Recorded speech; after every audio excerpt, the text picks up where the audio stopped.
guys, how's it going? So today we have a gator full of beautiful things to put in the ground. I'm really excited about it. I feel like we've been given the gift of a super mild fall. Our first freezing temperature is on the forecast at this point, but we haven't had a freeze up to now, and it's just been absolutely beautiful. Like, we start every morning with a fire because it's like in the low 40s, upper 30s, and then it heats up to almost 70 degrees every single day. It's just been gorgeous, which means our plants are looking better longer.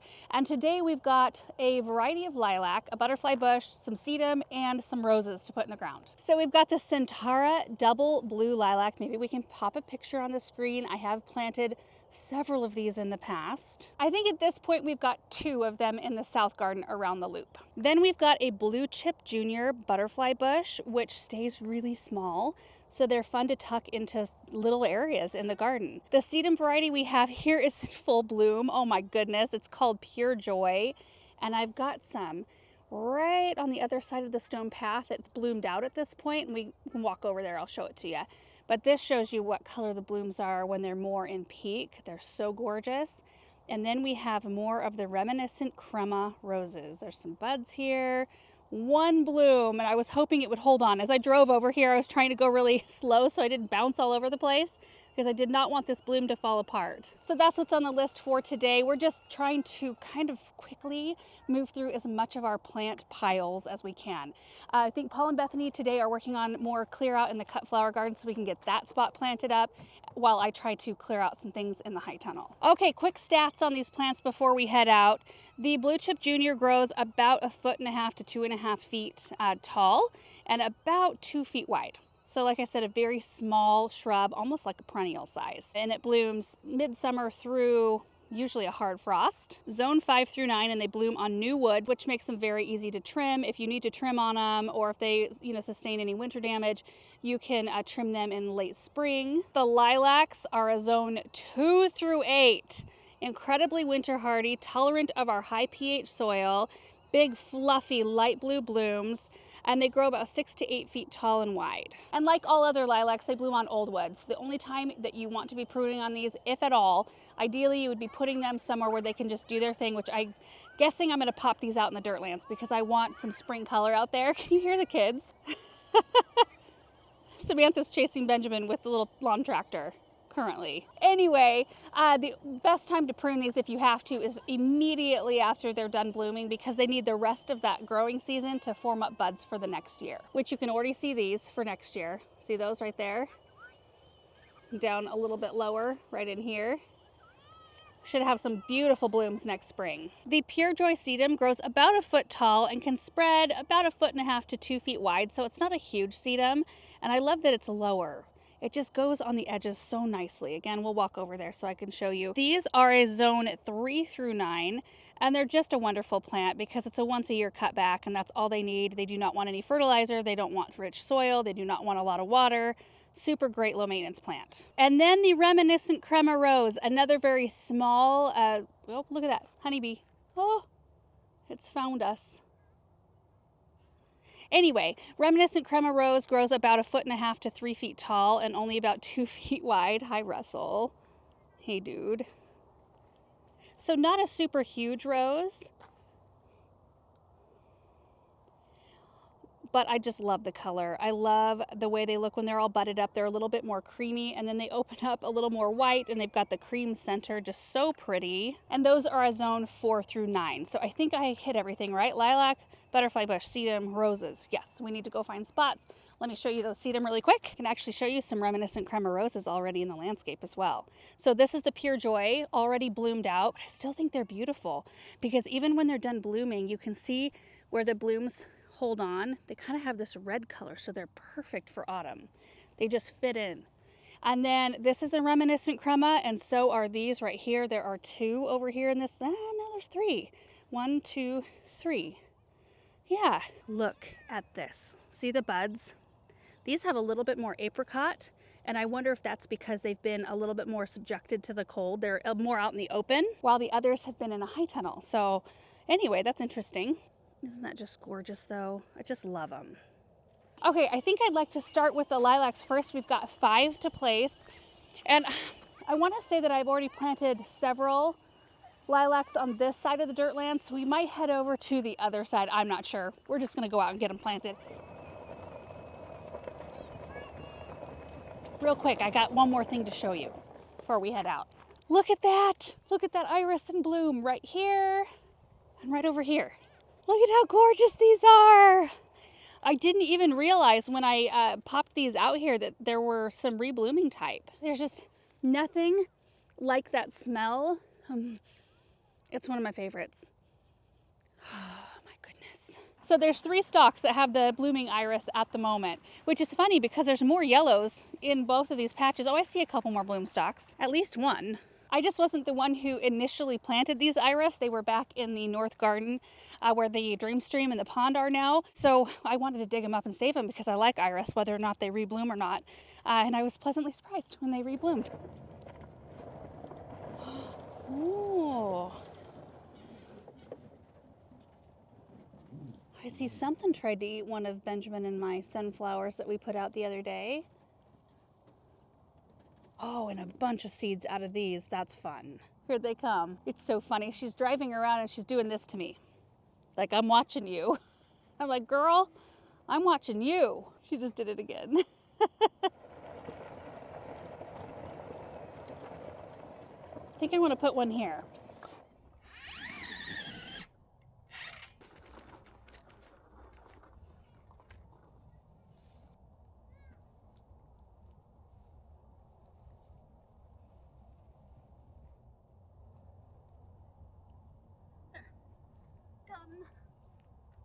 Okay, there's lilac number 1, and I think what we'll do instead of doing a tour at the end, we'll just stop and take a look after each one that we plant.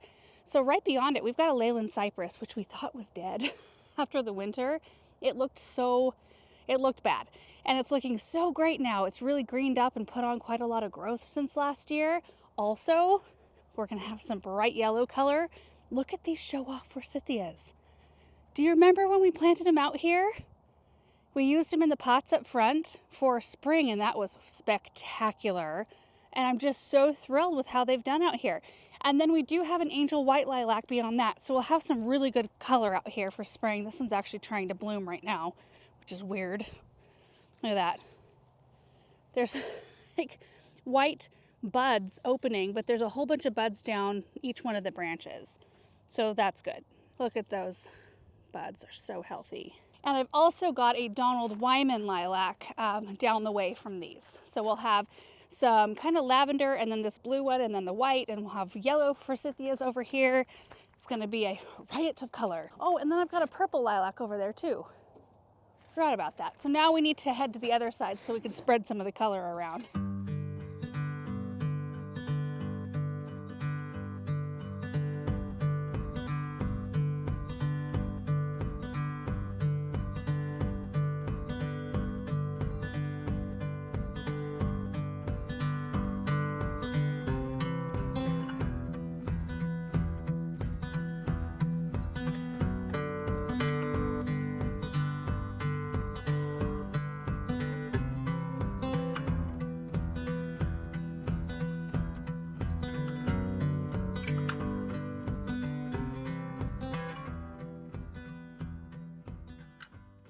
Here are the next 3 little trio of lilacs out here right near the birch grove and the Vanderwolf pine we just planted. I think it's going to be really nice to have some spring color right here.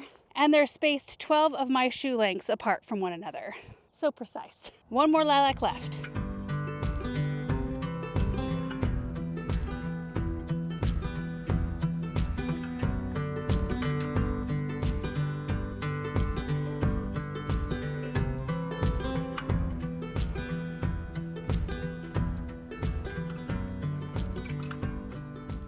And here's the last one, and I don't have any other lilacs out here, I don't think. Lots of spring blooming trees, like there's a plum and a Kwanzaa cherry. We go this way, there's another crabapple, there's another crabapple, and then there is a lilac in between the blue spruce and the katsura tree down that way. But we could probably use some more like large shrub type things like the lilacs in this space, I think. Okay, so let's head back to the other parts of the garden to get these in the ground. I'm trying to avoid small things out here or things that need maintenance. I'm trying to do shrubs, trees, grasses, and kind of keep it at that. for now at least. I want to show you the most beautiful view up here. Look at these autumn blaze maple trees. Oh, they are so pretty. We did not get any fall color last year because it got cold so fast that they just kind of dried up and fell off the plants. And now, and maybe from the other side, they're even more brilliant, but they're starting to turn kind of that orangey red on their way to being that really bright red. Let me turn around and look from the other side. Starting at the beginning of the maple row. So these are actually in front of our neighbor's property, but we planted these and maintain the grass and maintain the trees, all that. And they look so beautiful. They've put on so much growth too. It's incredible.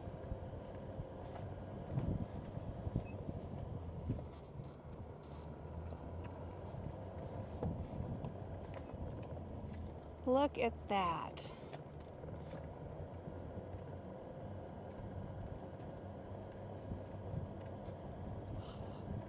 They'd probably look a little more brilliant if the sun was out. We've got overcast today.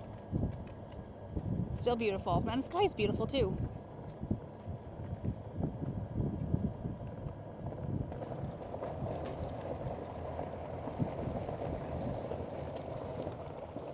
The alyssum looks stunning right now. My word.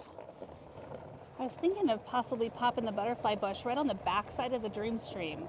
Like maybe right in here, a little color in there. That would be pretty. I have no idea how big this rock is. It's probably a lot bigger than it looks right here. Let's see, but I think it would be pretty right back in this space.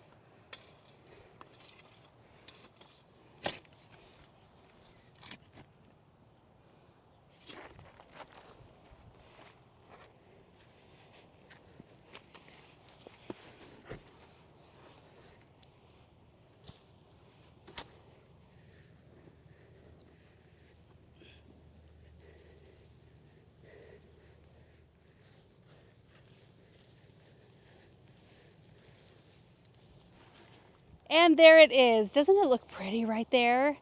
I think it's also going to be really happy because it's not going to have any water pooling around it at any point.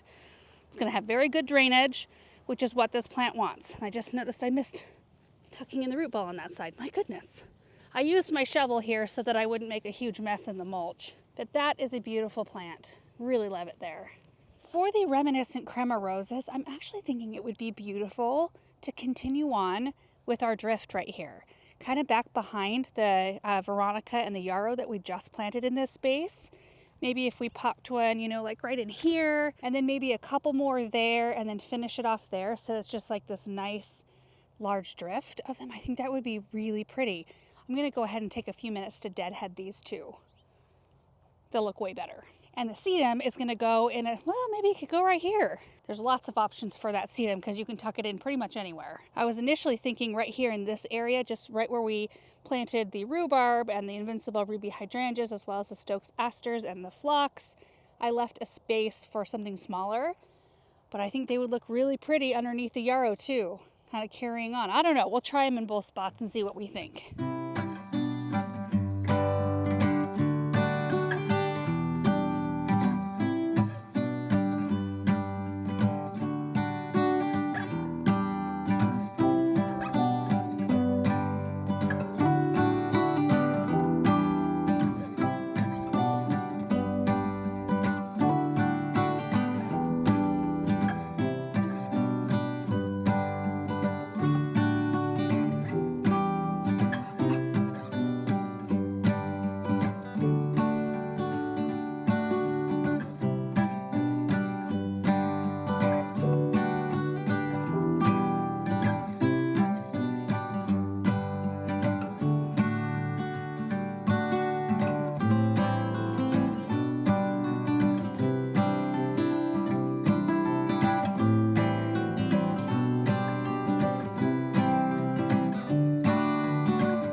I think both of these ended up in the right spots. First of all, some cleaned up reminiscent crema roses. They sure look better when they're all deadheaded and all you can see are the beautiful blooms, but you can see there's 1, 2, 3, 4 more of those roses. I was certain I had 5. Guess I just had 4. So it will look like a drift that goes like this and then ends here. So it's almost kind of like a, I don't know, half circle shape, kind of enveloping all of the things right here. And I love that. So that way we can transition to something else over here. Probably need like an ornamental grass of some kind. I will probably create some kind of a vista right here too, so that when you're walking down the pathway you can see something really beautiful. Maybe we'll put a container or a bench. Bench would be a great idea right here. There are no benches right in this space. I think I should do that. On the other side, I've got the 3 lilacs. I was initially thinking, and maybe I'll still do it, once they grow up and they've created more of a tree form, I'm gonna, prune them up to where you can see underneath them. I thought about putting 2 benches in here kind of side by side and having the canopy of the lilacs over them, but it'll be a while before we get that effect. The Supertunia Vista snowdrifts are pretty spectacular, and the Stardiva blue Scavola look really good as well. That's a new one for next year. But you can see the beautiful sedum in here. I love the texture, the weight of them right here. They just look so beautiful. Oh, and I'll start something else right here that will kind of curve in front of the geraniums and in front of our, this is an Eastern blue shag pine, I think is what it's called. Anyway, it casted almost all its needles and then pushed new ones. So I'm hoping seems happy. But you can see the string theory Amsonia coloring up for fall. It's just kind of coming together right here. I'm loving it. Oh, I've got room in between, not a tiny bit of room in between where the rhubarb will be and where I wanted to start this right here. I didn't want this right up next to the rhubarb. I need something like grassy. That is a loud airplane. I've got some thrift I might transplant to that little spot right there. Just some dainty little plants with a very delicate texture. A couple more things I wanted to show you. First off, the monkshood, looking absolutely gorgeous. Very poisonous plant, so planter beware, but I kind of group them in with foxglove and things like that, which we grow a lot of those as well, but these are just so stunning. And they've just recently kind of come into their own. So I've been very happy with those. I'm also loving the color that's starting to come through on the Royal Frost birch tree that we've got right behind them. You can see that kind of orange color, which is perfect because we've got the Arctic Fire yellow dogwoods right in front. So we'll have, yellow fall foliage and then yellow stems. So we'll have the yellow and orange kind of bouncing off one another. And over on this side, the Niagara Falls. Oh, Panicum, isn't that gorgeous? That one's a full-grown one. 4x4 is about their full-grown size. But the Rise Up Amber Nest roses are looking super beautiful, that color, as are the Supertunia Tiara Pink. Some of our Supertunias have started to wane a little bit with the weather. These, not so much. My goodness. And you guys, that is going to do it for today's planting projects. I'm really happy with everything we got in the ground, and I'm happy with the locations that they're in. Oh, it's so nice when you can tuck those things in right at the end of the year, and then you can look forward to what they're going to do the following spring. Oh, it's just so much fun, that anticipation. But we also finished in time for me to take the kids to the library. That's what we're going to do for the rest of the afternoon. We've got some books to return, and the kids will want to pick out another stack. So anyway, thank you guys so much for watching today's video, and we will see you in the next one. Bye.